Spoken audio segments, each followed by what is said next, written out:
இல்லை ஒரு பெரிய இது வந்து அப்படியே பார்த்தீங்கன்னா இஞ்சாலையும் கொஞ்சம் போட்டு பொறிஞ்சி கொண்டு இருக்கு. இஞ்சாலையும் தையல் போடுவாங்க, நான் டை போடுறேன். டை போடக்கூடாது. நான் அந்த வாசனை அதான் அந்த மிக்ஸ் ரைஸ் பதம் மாதிரி மிக்ஸ் ரைஸ் மாதிரி தானே. அப்ப அக்காக்கு வந்து பர்த்டேக்கு வந்து இன்னும் இலவசமா வந்து கிடைச்சிருக்கன்னு சொல்லலாம். வேணா இப்ப வேற யாரும் மனுக்கிறேன் இதுவும் ஒரு சேர்மானம் வேணா. இஞ்சி பேஸ்ட்டுக்குள்ள நான் பொரிச்ச எண்ணெயை விட்டு கலப்படம் செய்தால் அந்த இஞ்சின் இது சேர்மதி செய்யறதுக்கு அது ஒரு டேஸ்ட்.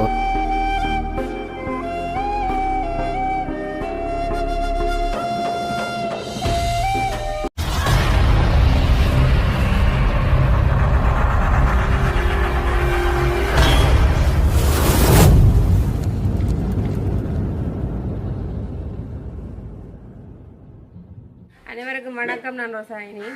அப்படி இன்றைக்கு பார்த்தீங்கன்னு சொன்னால் இன்றைக்கு வந்து நாங்கள் அக்காவுடைய பிறந்த நாளுக்காக வந்து இன்றைக்கு நாங்கள் என்ன சாப்பாடு செய்ய போகிறோம்னு தான் நாங்கள் இன்றைக்கி பார்க்க போகிறோம். அப்போ அக்காவோட பிறந்த நாள்னு சொன்னாலே பார்த்தீங்கன்னு சொன்னால் சாப்பாடு வந்து ஸ்பெஷலாக தான் இருக்கும். அதுவும் நாங்கள் இன்றைக்கு வந்து வளமான சமைக்கிறத விட இன்றைக்கு வந்து அக்காவோட சாப்பாடு என்று பார்த்தீங்கன்னு சொன்னால் சிக்கன் ஃப்ரைட் ரைஸ். எனக்கு அப்படி தானே? ஆமாம். அப்போ அதான் இன்றைக்கி நாங்கள் செய்ய போகிறோம். அப்போ அந்த ஃப்ரைட் ரைஸ் வந்து அதை வந்து நாங்கள் செய்ய போடுறதில்ல.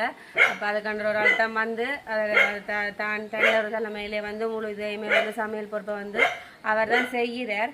அப்போ நாங்கள் வந்து அங்கே போய் பார்ப்போம் அந்த ஃப்ரைட் ரைஸ் வந்து எப்படி என்ன விதமாக போடுறோம்ன்றதை. அப்போ சில பேருக்குமே அந்த ரைஸ் போடுறது வந்து சில பேருக்கு எப்படி என்ன இதில் போடுறோன்னு தெரியாமல் இருக்கு. எனக்கு இப்போ எங்களுக்கு தெரியுமல்லோ, அது தெரியாதல்ல இப்படி போடுறோம்.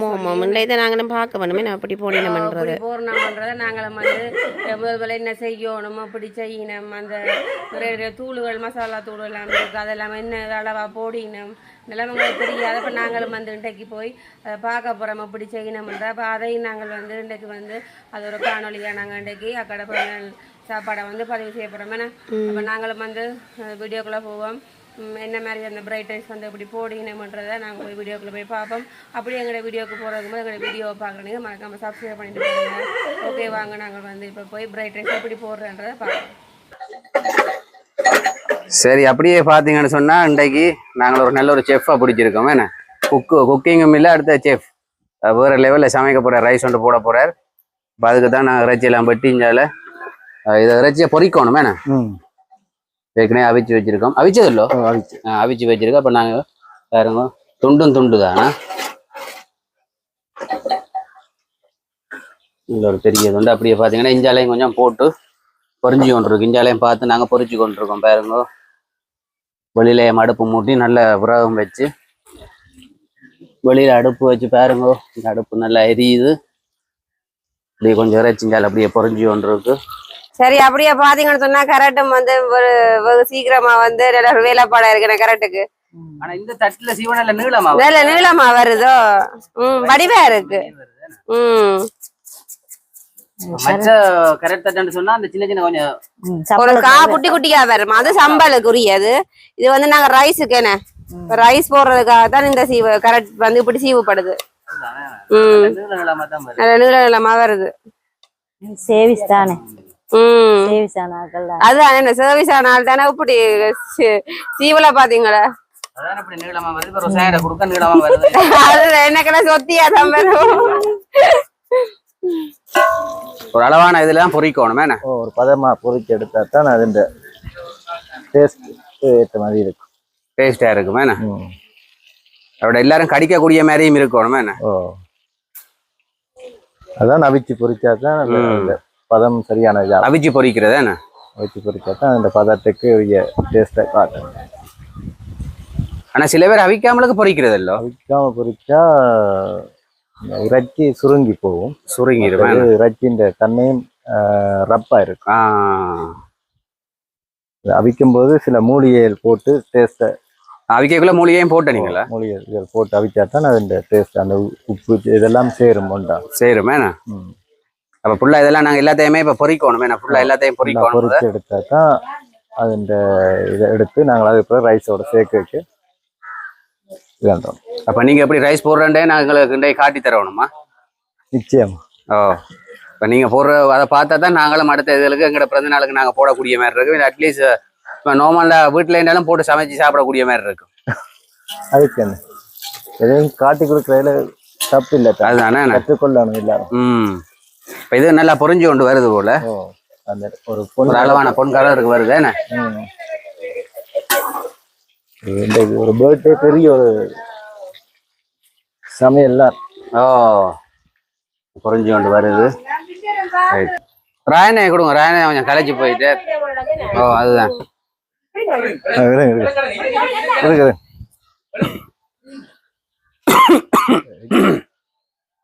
அண்ணா காணையில்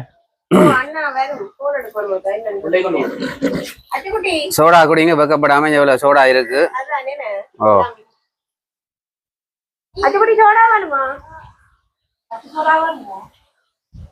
இப்படியே பாத்தீங்கன்னா பாருங்க, ரைஸ் போடுறதுக்குரிய எல்லாமே நாங்கள் இதில் செய்து வச்சிருக்கோம். எப்படி போடுறன்றது கட்டாயம் நாங்கள் இதில் காட்டுவோம். அதை பார்த்து நீங்களும் போட்டு கொள்ளலாமே என்ன. ஏன்னா சோடா வர மறந்துட்டீங்க போலையா.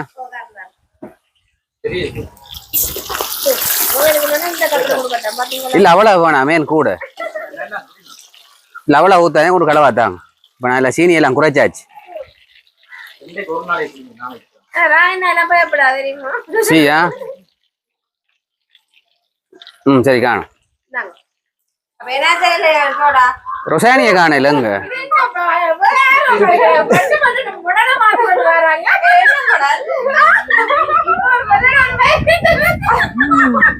ரொசானி தான் பிறந்த நாள் போலையா.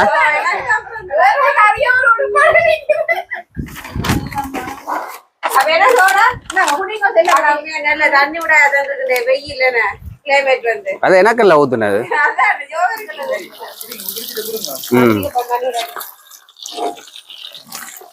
கூலா குடிக்க அந்த மாதிரி தான் இருக்குமே என்ன வெயிலுக்கு. சரி அப்படியே அங்கால இறைச்சியும் பொறிஞ்சிட்டு போல அங்க எடுபடுது. நல்ல ஒரு கலருக்கு வந்துட்டேன்.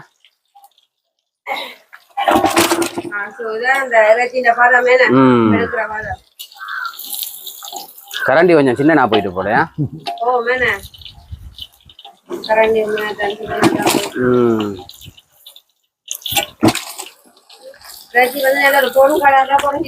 நல்லா பொறிஞ்சிச்சு. கட்டாயம். ஓ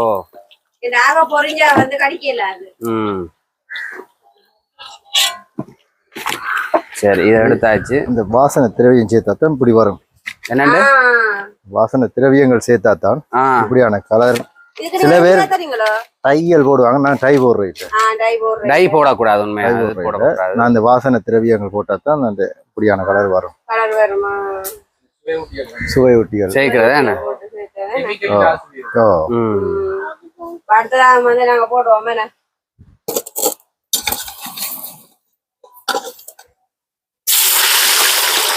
நல்ல துண்டும் துண்டு தானா. ஒரு துண்டு சாப்பிட்டாலும் சாப்பிட்ட மாதிரி இருக்கு.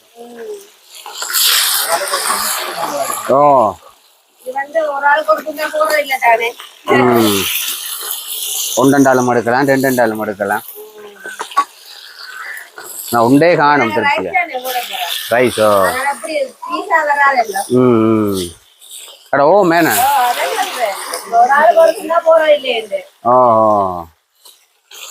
ஆனா சில இடங்கள்ல அப்படியா வைக்கிறது. ஆனா நாங்களும் அப்படியே எல்லாம் அப்படியே பிச்சு பிச்சு போடுவோம் மேன. அப்ப இதுவும் பொரியக்குள்ள பொரிஞ்சு எடுக்கக்குள்ள பாப்போமா. இப்போ ராணே லீக்ஸ் விட போறீங்களோ. ரொம்ப என்ன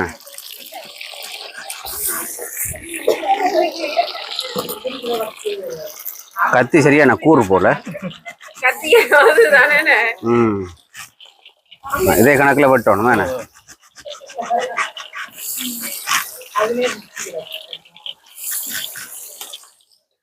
ஃபுல்லா வெட்டு படையில போல.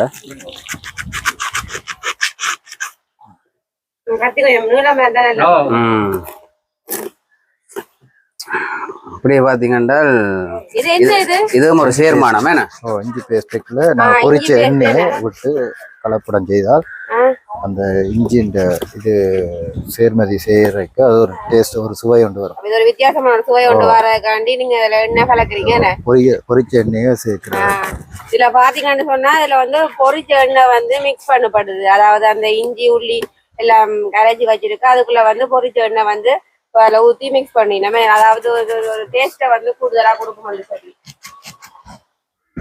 அப்ப நாங்களும் இப்படி எடுத்து வைக்கிறதால வந்து எங்களுக்கு பிரியோசனம் இதே மாதிரியே நாங்க பார்த்து செய்யலாம் என்ன அக்காட பிறந்தாலும் வந்து நாங்கள் இந்த அளவுக்கு செய்வோம் எதிர்பார்க்கல உண்மையா நாங்க சொன்னேன்டா சரி எங்கட ஃபேமிலிக்குள்ளேயே சொல்லி முடிச்சு விடுற ஒரு கட்டத்துல நாங்களும் இருந்தது. ஆனா திடீர் ஒரு மாற்றம் வந்தது. அப்ப அக்காவும் சொன்னா சரி செய்யறதோடய ஒரு கொஞ்சம் ஒரு குறிப்பிட்ட ஆளுக்கு சொல்லி நாங்க வந்து ஒரு செலிப்ரேட் பண்ணுவோம். அப்ப அதுக்காகத்தான் நாங்கள் வந்து இப்படி ஒரு சமையலும் ஒன்று அரேஞ்ச் பண்ணி இன்னைக்கு அக்காவோட பிறந்தநாள் வந்து மிகவும் சிறப்பாக செய்ய போறோம். சரி இந்த உள்ளங்கள் அதிகம் பேர் இருக்கு விட்டுட்டு செய்யலாம் இருக்கேன். அக்காவுக்கு மாறி மாறி கோல் வந்து நான் வருவேன். அப்ப சரி இப்ப வெறும் பாரதோட வந்து நாங்க இன்னும் கொஞ்சம் பேருக்கு சொல்லி செய்தா ஓகே அது ஒரு மறக்க முடியாத நாடாக வந்து இப்ப நெடுகளும் செய்ய போறது இல்ல தானே இப்படி ஏன்னா அப்ப இந்த முறை செய்யறதோட வந்து ஒரே தான் எல்லாருக்கும் சொல்லி முடிச்சுட்டு சோழியா முடிச்சு விடுவோம். ஓ இது வந்து அக்காவுக்கு வந்து இந்த முறை நாங்க ஃபர்ஸ்ட் டைம் வந்து இப்படி வந்து செய்திருக்கிறோம். இது வந்து ஃபர்ஸ்ட் டைம் எல்லாத்தையும் பர்த்டே நாங்க எங்கட வீட்டுக்குள்ள சமைச்சிட்டு சும்மா கேட்க விட்டுட்டு விடுறது. இது வந்து கூடுதலா எல்லாருக்கும் சொல்லி அப்படியே அப்படி சாப்பாடுல இன்னும் வந்து ஸ்பெஷலா வந்து செய்யுது. என்ன இது வந்து ஃபர்ஸ்ட் டைம் தான் அக்காவுக்கு என்ன எனக்கு ஒரு மறக்க முடியாது நானா ஒவ்வொரு வருஷம் ஆண்டவர் வந்து ஒரு ஆசீர்வாதத்தை கூட்டி தான் கொடுத்து கொண்டு இப்படி இல்ல உண்மையா ஒரு சந்தோஷம் என்ன ஒரு வயது போய்கொண்டிருக்கு ஒரு படிப்படியான ஆசீர்வாதம் பெருகி கொண்டிருக்கு. அதான் வயசு போகணும் ஒரு காவல அது சரி உங்களுக்கு எத்தனை வயசு 43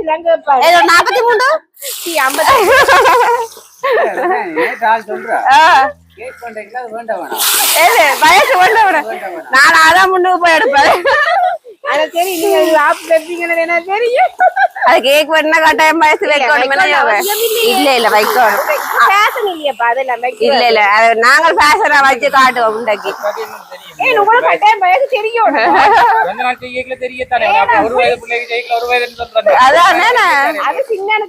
ஒரு கட்டத்துக்கு வந்துட்டா காட்டி கொடுக்க கூடாது. சரி அக்கா அழகா கட்டுற மாட்டோம்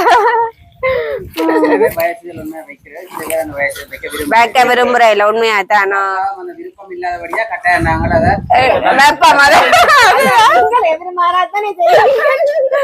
அத அக்கா டேட்டு சொன்னபடி வேணும் எனக்கு அதுதானே ஒவ்வொரு வருஷமும் நாங்க கொண்டாடிக்குள்ள வயசு வைக்கணும். என்ன காரணம்னா அப்பதான் அந்த நினைவா இருக்கும் வயசுல என்ன சொல்லுங்க அப்ப நீங்க வயசாம வீடியோ எடுத்து பாப்பீங்களா எத்தனை வயசு அதுதான் அது நல்ல ஒரு இதுதானே இத்தனை வயசு நான் இப்படி இருக்க இப்ப இத்தனை வயசாச்சு இந்த நிலையில இருக்கிறத நீங்க பாப்பீங்க மறக்காமல் இல்லாமல் போயிடும். எல்லாத்தையும் போட்டோ இருக்கா இதான்னு சொன்னா நீங்க கொள்ளுன்ற காலத்திலயும் பாக்கலாம் உண்மைதான் மறைக்க தெரியுவீங்களா என்ன கட்டாயம் கூட விருப்பத்துக்கு ஏற்ற மாதிரி நாங்க வைப்போமா கண்டிப்பா மேசையை வாங்கி ஆட்டம் ஆடுவோம்ல அதுதானே இது அந்த மேசை வாடகைக்கு வாங்கினபடியா ஓகே எல்லாரும் எங்கட மேசைண்டா இன்னும் வந்து ஆடி விழுந்துருக்குங்க ஊர்ல வாடகைன்றதை விட உங்களுக்கு ஃப்ரெண்ட் அந்த வேணா இது எல்லாமே அக்காட ஃப்ரெண்ட் தான் எல்லாமே கொடுத்தவா ஆனா எந்த விதமான காசுமே அவ கேட்கவே இல்லைன்னு அதான் இன்னொரு விஷயம் என்ன உண்மையிலே அவங்க தங்களோட சொந்த வாகனத்திலேயே இதெல்லாம் ஏற்றி கொண்டு தந்துட்டு வாகன கூலியோ எந்த ஒரு இதுமே இந்த வாங்கவே இல்லை வேண்டாம் தாங்களே கொண்டு இறக்கி தந்துட்டு போயிடும் நாங்க ஏத்துறதுக்கும் பாரம் சொல்லிட்டு உண்மையிலேயே உண்மையா அந்த உள்ளங்களுக்கு அந்த இடத்துல நன்றியை தெரிவிச்சு கொடுக்கணும். அக்காட ஃப்ரெண்ட் அது எனக்கு தெரியும் அவையில வந்து அக்கா ரெண்டு சொல்லியிருந்தா எந்த விதமான காசு கேட்கல அவை தங்கட வாகனத்தை பிடிச்சு கொண்டு வந்தது அந்த கூலி காசு ஒன்றுமே கேட்கல மற்ற இந்த பாத்திரங்கள் மற்ற இந்த பொருள்கள் எல்லாம் மேசைகள் கதிரைகள் எல்லாம் அவையெல்லாம் தந்தது. அப்ப அக்காவுக்கு வந்து பர்த்டேக்கு இன்னும் இலவசமா வந்து கிடைச்சிருக்கேன்னு சொல்லலாம் வேணா இப்ப வேற யாரும் எடுக்கிறேன்னா அது உண்மையாவே காசுக்கு தானே அதை கொடுப்பினோம் வாடகைக்கு தானே அதை கொடுப்பினோம் அப்ப அது அக்கா கண்டபடியா அது வந்து இலவசமாவே கிடைச்சிருக்கேன்னு அப்ப அதுவும் உங்களுக்கு ஒரு கிஃப்ட் தான்.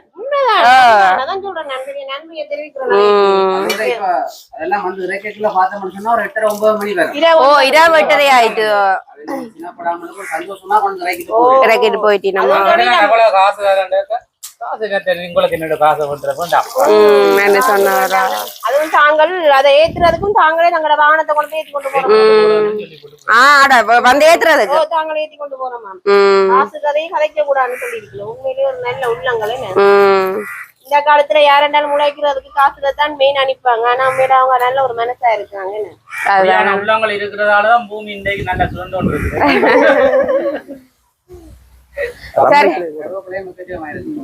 கருவேப்பமில்லை வாங்கி கொண்டு வந்திருக்கீங்க. நல்ல பெரிய கருவேப்பமில்லை. நீங்க அவையிலே வாங்கி கொண்டு வந்தா நல்லா போயிட்டேனே. இங்க வேண்டா கஷ்டம் இல்ல அப்படியே பாருங்க. எண்ணெயில் அங்கால சோஸ் இந்த தூளெல்லாம் இன்றைக்கு தான் பாக்குறோமா. துண்டு மிளகாய் தூளர்கள் 2 பண்ணி வைக்கணும். இந்த சோஸ் வித்தியாசம். இங்க தக்காளி தக்காளி அப்படியே பாத்தீங்கன்னா இஞ்சாலையும் நல்ல தூளெல்லாம் அப்படியே மிக்ஸ் பண்ணி வச்சிருக்கணும். என்னென்ன மிக்ஸ் பண்ண தெரியல. நாங்க பிறகு உப்பு பாக்கெட் தூள் உப்பு. சரி, அப்ப நாங்க அடுத்ததா என்ன செய்யறோம்ன்றத பாப்போம். என்ன அப்படி எடுங்க.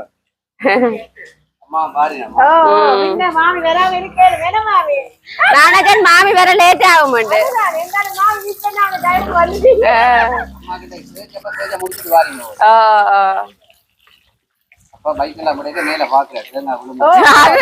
பாதுகாப்பு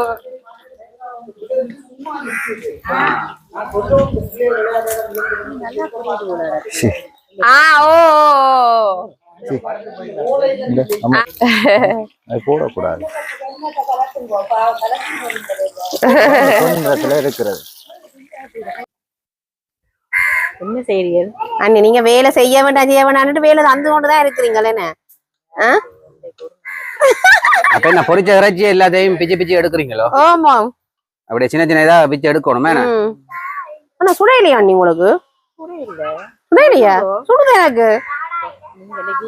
ருச்சிக்க வச்ச மாதிரி இருக்குது. சூடா நிக்கிறோம். கொஞ்சம்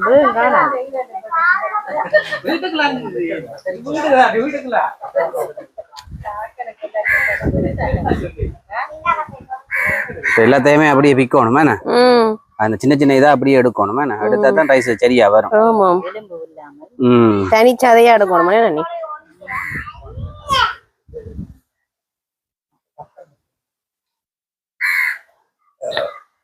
எலும்புகள் இல்லாத கோழியா இருந்தா இன்னும் கொஞ்சம் இறைச்சி கூட வரும். அப்படி தேடித்தான் பிடிக்கும். தேடி பிடிச்சாலும் கிடைக்கும்.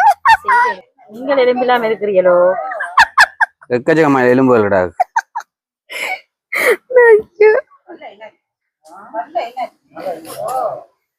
அப்ப எல்லாத்தையுமே இப்படியே எடுக்கணுமா? அண்ணி எங்க இந்த எல்லாம் போடுறீங்க? சைட்டா வைக்கிறது. எலும்பு அப்படியே வாய்க்க போடுங்களேன். நீங்கள் என்ன? சரி, நாங்கள் இப்படி எல்லாத்தையும் பிச்சு எடுத்துட்டு பிறகு பாப்போம் என்ன அடுத்த இடம் என்ன செய்யறன்றது. அப்ப இது என்னத்தை போடுறீங்க?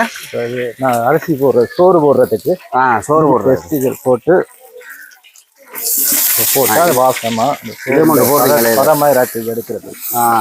எண்ணெய் விட்டு தாளி கொண்டு செய்தா அந்த சோறு பதமா வர்றது. இது போடவே நல்ல வாசமாட்டான்றது. இது இஞ்சி பேஸ்ட்ன்றது. இஞ்சி பேஸ்ட்னு சொன்னா இஞ்சி உள்ளி அடிச்சு ஒரு பேஸ்ட் வந்து அடிக்கிறது. அந்த சுவை ஊற்றுறதுக்காண்டி அந்த வீக்னஸை கண்டுபிடிச்சா இந்த நாங்க அளக்குற தண்ணி வந்து இப்ப இந்த பக்கெட் அளவுல அரிசி எடுத்தோம்னா அந்த அளவுக்கு நாங்க 1.5 பக்கெட் தண்ணி விட்டோம்னா தான் அந்த சோறு பதமா அந்த கணக்குக்கு வரும். அந்த அளவுக்கு இந்த தண்ணி கொதிச்ச உடனே அந்த அளவுக்கு அந்த தண்ணி அரிசியை நாங்க போடணும். குழையாம அந்த பதத்திலே ரைஸா அந்த கணக்குக்கு எடுக்கணும். நாங்க விடுற தண்ணின்ற அளவு தான் இப்ப எடுக்கிற அரிசி எவ்வளவு அளக்குறோமோ அந்த அளவுக்கு தண்ணி அந்த அளவுக்கு விடணும். விட்டா தான் அந்த சோறுன்ற பதம் சரியான முறையில வரும். ஏன்னா இந்த அரிசியின் சுவை அப்படித்தானே என்ன பதமாகவும் முட்டு பருவமா எடுத்தா தான் அந்த ரைஸ் அடிக்க சரியா வரும். இதுக்கு வரும். குழையாமல் எடுக்கணும். எடுக்கணும். கொதிச்சு வந்த உடனே தண்ணி நல்லா கொதிச்சுட்டேனே தண்ணி கொதிச்சு இப்படி இந்த பருவத்து வரைக்கும் இந்த கழுவி வச்சிருந்த அரிசியை ஊற வச்சு கழுவி வச்ச அரிசியை நாங்கள் இப்போ இதுக்கு போடைக்கு சரியான பதத்துல வந்து இப்ப நீங்க அரிசியா போட போறீங்க இப்போ நான் அரிசியா போட போறேன்.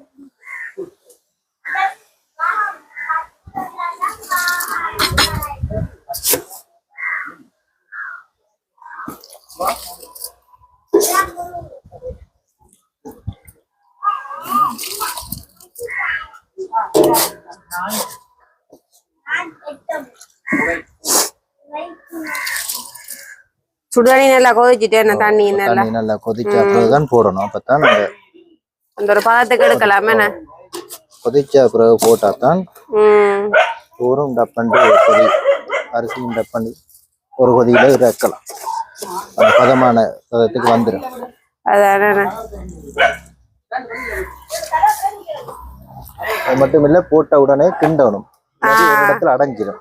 ஓ மேன அப்ப கொஞ்சம் கொஞ்சம் போட்டு கிண்டணும் மேன. நாங்க போட்ட உடனே அப்படியே விட்டோம்னா அடைஞ்சு போனுச்சுன்னா அந்த இடத்துல தீ பிடிக்கிறது. அதுதான் அந்த சோறு அடிப்பிடிக்க மாதிரி வந்துடும்.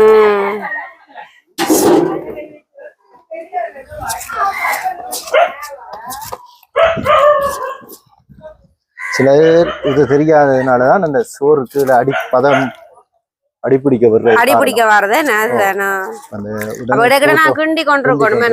கிண்டி கொண்டிருக்க அந்த இடத்தை சரியான முறையில அடிப்பிடிக்காதபடிக்கு சோறு ஏன்னா கழுவி ஊற விட்ட உடனே அந்த தண்ணி கீழே அடைஞ்சிருக்கும். அந்த தண்ணியை நாங்க அதுல விடக்கூடாது.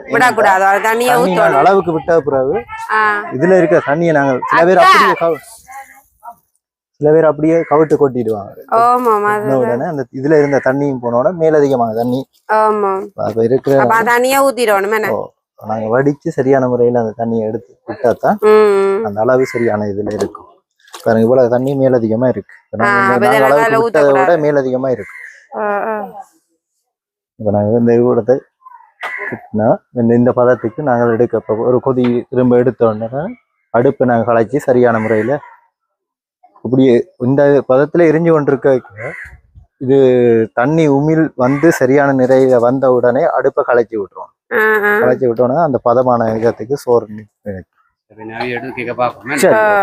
அப்ப நாங்க சோறெல்லாம் கடைசி அவிய விட்டு இப்படி வருதுன்னு சொல்லி பாப்போமே. சரி ரைட். அப்ப சோறெல்லாம் காய்ச்சி எடுத்தாச்சு. அங்கால இறைச்சி எல்லாம் படிவா நீட்டா பாருங்க. எல்லாம் சின்ன சின்ன அப்படியே எல்லாம் அப்படியே வச்சிருக்கணும். அப்ப ரைஸ் போட போறீங்க. ரைட். அப்ப எப்படி ரைஸ் போடுறேன்னு சொல்லி பார்ப்போமா. நாங்கள் புதுசாக ஒரு ஆளை கொண்டு வந்து இறக்கி இருக்கோம்.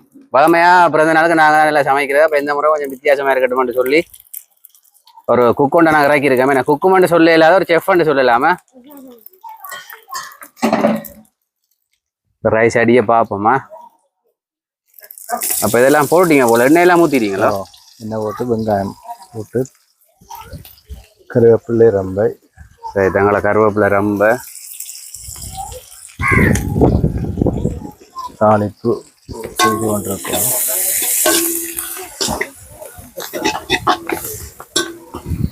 கொஞ்சம் வதங்கி வரும்போது தான் இஞ்சி பூண்டு போடணும். அதுதானே வெங்காயம்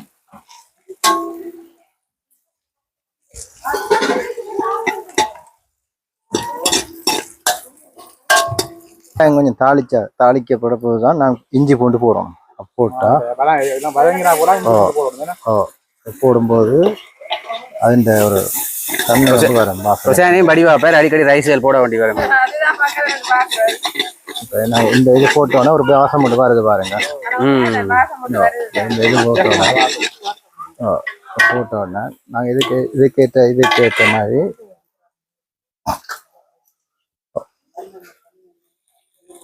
அது தாளிக்க முருகணும். முருகிற தன்மையில வரைக்கதான் அந்த வாசனை தன்மை வரும். அந்த பொரியிற தன்மை வரைக்கதான் நாங்கள் அதுக்கேற்ற மாதிரி அடுத்த கட்டத்துக்கு போகலாம். ஒரு கொஞ்சம் உப்பு சேர்க்கணும். சேர்க்கும்போது உப்பு தேவையான அளவு ஒரு சொட்டு மிளகுத்தூள், அந்த மசாலா தூள், மெகிஸ்டாப் பவுடர், மெகிஸ்டாப் பவுடர், மற்றது கட்டத்தூள். கட்டத்தூள் மட்டும் எங்களுக்கு தெரியும். அது எல்லாம் மட்டும் தெரியல, அட்டத்தூள் மட்டும் தெரியும் அது. எல்லாம் அதிகமா போடக்கூடாது, ஒரு அளவான இதுல போட்டா தான் அது உரைப்பு, காரம், சாரம், சுவை ஊட்டி எல்லாம் சரியான அளவான இது இல்லாட்டி அதன் பதம் மாறிடும். அடுத்த கட்டம் முட்டையை அந்த முதத்துல உடைச்சி நாங்கள் ஒரு ரைஸுக்கு ஒரு முட்டை வேணும். அப்படி இல்லை, நாங்கள் எத்தனை கப் போட போகிறோமோ அத்தனைக்கு ஏற்ற மாதிரி நாங்கள் முட்டையை பயன்படுத்தோம். நான் இதில் எத்தனை கரண்டி சோறு போட போகிறோனோ, ரைஸ் போட போகிறோம் சோறு, அதுக்கேற்ற மாதிரி முட்டையை நாங்கள் பயன்படுத்துவோம். நான் 3 முட்டை போட்டுட்டோம்ட்டா இதை பாருங்கள், இந்த பதத்தில் இருக்க இப்போ கிண்டும் போது அந்த எல்லாம் சேர்ந்துடும். அந்த மசாலா எல்லாம் அந்த முட்டைக்கு சேரும். நான் இப்போ முதல் போட்ட மசாலா எல்லாம் முட்டைக்கு சேர்ந்துடும். நல்ல வாசம் ஒன்று வருதா? முட்டை சேர்ந்தோடனே முட்டையோட சுவையும் ரைஸுக்கு வர ஆனா உண்மையா நல்ல ஒரு வாசம் தானே. சூப்பரா இருக்கு பாரு. இப்படியான பதம் வந்தோடனே நான் போடுற ரைஸ் மிக்ஸ் ரைஸ் மாதிரி இந்த டேஸ்ட்டுக்கு தான் வரும். அந்த கூடுதல் ரைஸ்லேயும் மிக்ஸ் ரைஸ் போடுற டேஸ்ட்டுக்கு தான் கூடுதலாக சொல்கிறாங்க. இப்போ எனக்கு தேவையான அளவுக்கு நான் ரைஸை ரைஸ் சேர்த்து சேர்க்கணும். உங்களுக்கு அந்த அளவு தெரியும் தானே எவ்வளவு போடணும். நான் போட்ட முட்டையின் கணக்குக்கு நான் சோறை போடும். நான் போட்டதுக்கு அளவு கேட்டது. இப்போ நான் இப்போ போட்ட பிறகு கொஞ்சம் மிளகுத்தூள் சேர்க்கணும். அதுக்கு பிறகு மிளகுத்தூள், உப்புத்தூள், மசாலாத்தூள். அப்போ அந்த சோறில் முட்டையில் இருக்கும், பிறகு சோறில் கொஞ்சம் சேரும். இது அளவுகள் எப்படி சரியா எடுக்கிறீங்களே? அந்த கையின் பதம் தான் எங்கண்ட கிராம்பு பட்டை, இஞ்சி பூண்டு இப்படி போட்டோன்னே அந்த பதத்தின் இதுக்கு வந்துடும். அப்போ நான் அதுக்கு பிறகு இப்போ நான் எல்லாத்தையும் போட்டு அடிக்க போகிறேன்.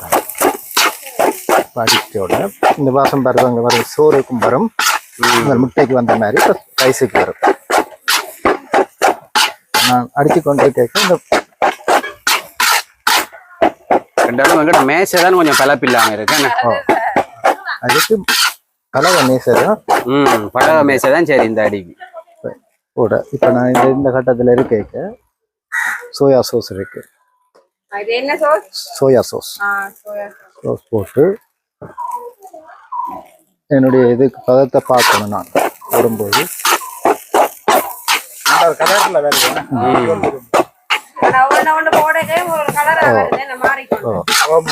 அதான் இந்த மிக்ஸ் ரைஸ் பதம் மாதிரி மிக்ஸ் ரைஸ் மாதிரி தானே. நான் இறைச்சி என்ற தேவையான அளவுக்கு நான் ஜூஸ் பண்ணி கொள்ளணும்.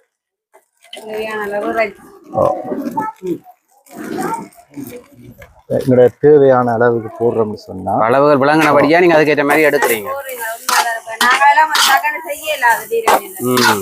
ஏன் கடைசியா இறைச்சியை போடுறேன்னு சொன்னா இறைச்சி சரியான முறையில அப்பதான் எல்லா இதுக்கும் சேர்ந்துருக்கு. நல்ல கலராகவும் சூப்பராகவும் இருக்கு, நல்ல வாசமாகவும் இருக்கு பார்க்க. அடிச்சு கொண்டு இருக்க அதனுடைய உப்பு தன்மையை நான் டேஸ்ட்ல கொஞ்சம் பார்ப்பேன். எனக்கு சுவை ஊற்றுகின்ற தன்மைக்கு காரணமான இது இருந்தால் நான் இந்த பதத்தில் இந்த ரைஸை இறக்கி கொள்ளலாம்.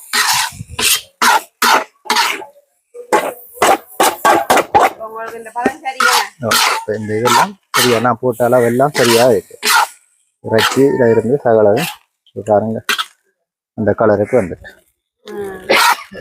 இப்போ நான் இந்த கொஞ்சம் சூடாகணும்னா இந்த ரைஸை நான் இறக்கி இறக்கலாம்.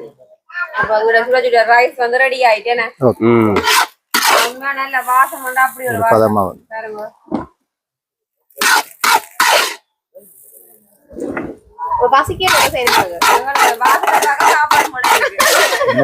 எப்ப வீடியோ முடியுமான்னு இருக்கு. இப்ப முதல்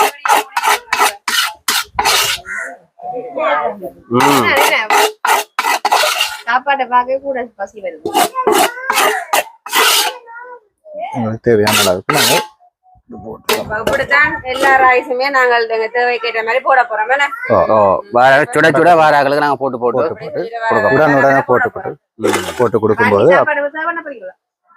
ஓ ஓகே. நீ சாப்பாடு போட போறீங்க. சரி. பிறந்த நாள் கொஞ்சம் உரைப்புகள் சாப்பிட மாட்டா அவங்க சொதியில் வைக்கணும். நான் இப்ப சாப்பிடுறேன். சரியா? நீ தனியா சொதி வைக்கணும், உங்களுக்கு என்னது? சொதி வைக்கணும். அதான் என்ன? உரைப்புகள் சாப்பிட மாட்டீங்க. அது சரி. நீங்க அப்படியே பவாவே ஆக்குறீங்க. தண்ணி குழந்தையாவே. அதுக்கு நல்ல கட்டை சம்பளம் என்ன ஆமா. கட்டை சம்பல் அங்கால பாத்தீங்கன்னா நான் இன்னொரு குழம்பு மூண்டு வச்சிருக்கோம். யாருக்கு அதான் ஸ்பெஷலா போடுறா பாத்தீங்கன்னா எல்லாமே ரெண்டு கரண்டி கட்டை சம்பல் அங்கால சொன்னா எங்களுக்கு நல்ல ரைஸும் அங்கால சும்மா அதுல ஒரு நார்மல் குழம்பும் மெட்டரிஞ்சால ஒரு கட்டை சம்பலை சொல்ல போனா செம்மையா இருக்கு. செம்மையா இருக்கு. செம்மையா இருக்கு கட்டை சம்பல், சூப்பரா இருக்கு. சில்லி பேஸா சரியான பழமே அந்த கட்டை சம்பல் சொல்லி சாப்பிட்டு எங்களுக்கு அது பழக்கம். இது வந்து சில்லி பேஸ்ட் அப்படி ஒரு சம்பல்லாம், இது நல்லா டேஸ்டா இருக்கு. அப்ப நாங்களும் வந்து பிறந்த நாளை முன்னிட்டு ஒரு சமையல் காணொலி ஒன்று நாங்கள் போட்டிருந்தோம், ரைஸ் எப்படி போடுறோன்னு சொல்லி. அப்போ நாங்களும் வந்து இத்தோட எங்களோட வீடியோ முடிச்சு கொள்ள போகிறோம். மேலும் எங்களோட அவரோட நீங்கள் தொடர்பு கொள்ளணும்னு சொன்னால் நீங்கள் எங்களோட தொடர்பு கொண்டால் நாங்கள் அவருடைய நம்பரை உங்களை தந்து நீங்கள் அவருடைய சமையலை நீங்கள் ஃபங்க்ஷனுக்கு ஏற்றுக்கொள்ளக்கூடிய மாதிரி இருக்கும். அப்போ நாங்களும் இத்தோட எங்களோட வீடியோ முடிச்சு கொள்ள போகிறோம். மற்றும் ஒரு வீடியோவில் சந்திப்போம். பாய்.